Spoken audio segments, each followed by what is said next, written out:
Looking at the outside of the 2015 Ford F-150, nothing seems all that different. Same big chrome grille, same basic dimensions. Typical truck, right? But unless you've been living under a rock, you know that this is the truck of the future because its body is made of aluminum. Sure, underneath lives a steel frame for strength, but take a magnet to the Ford's body and the only place it's really going to stick are the bumpers.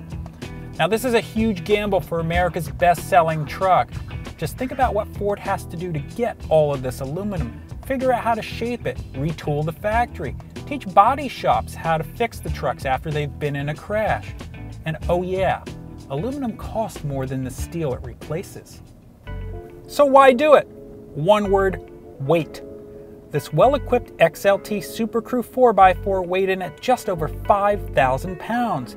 The previous generation truck was about 700 pounds more. What a diet! The competition from Ram and Chevy weighs 400 to 500 pounds more. Cutting weight lets Ford use smaller engines. Yes, you can still get the familiar 3.5-liter EcoBoost twin-turbo V6 or 5-liter V8. But a lot of these trucks will have a 325-horsepower 2.7-liter EcoBoost turbo V6 under the hood. 2.7 liters! That seems downright puny. Yet driving the F-150 with its 2.7-liter feels surprisingly responsive. It actually is better to drive than the Silverado with its 5.3-liter, an engine that's almost twice as big. The 2.7-liter never strains and it feels almost effortless. Now some of this is due to better transmission tuning in the Ford than in the GM truck, but a lot of it is due to torque. This 2.7-liter makes an amazing 375 pound-feet of torque. Combine that with the lighter weight, and it really can get the job done. I couldn't resist hitching up my aluminum Airstream to this aluminum truck. It pulls this 5,000 pound trailer eagerly with no problem at all.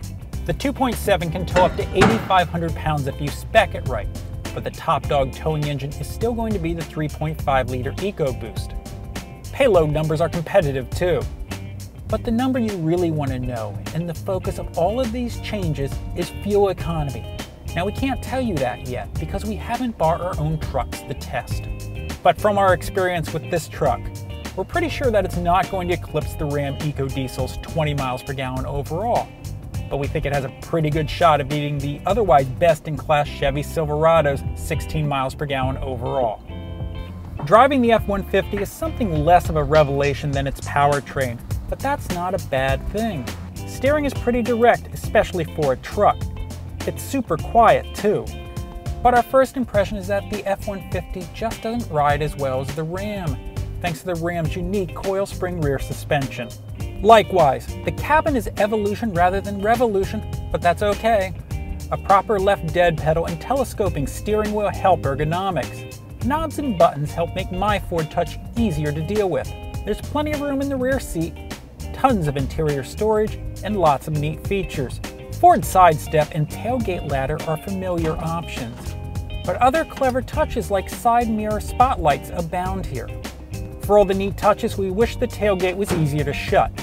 Chevy does this better. These are quibbles.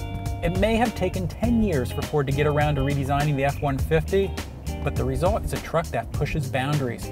For more, check out Consumer Reports online.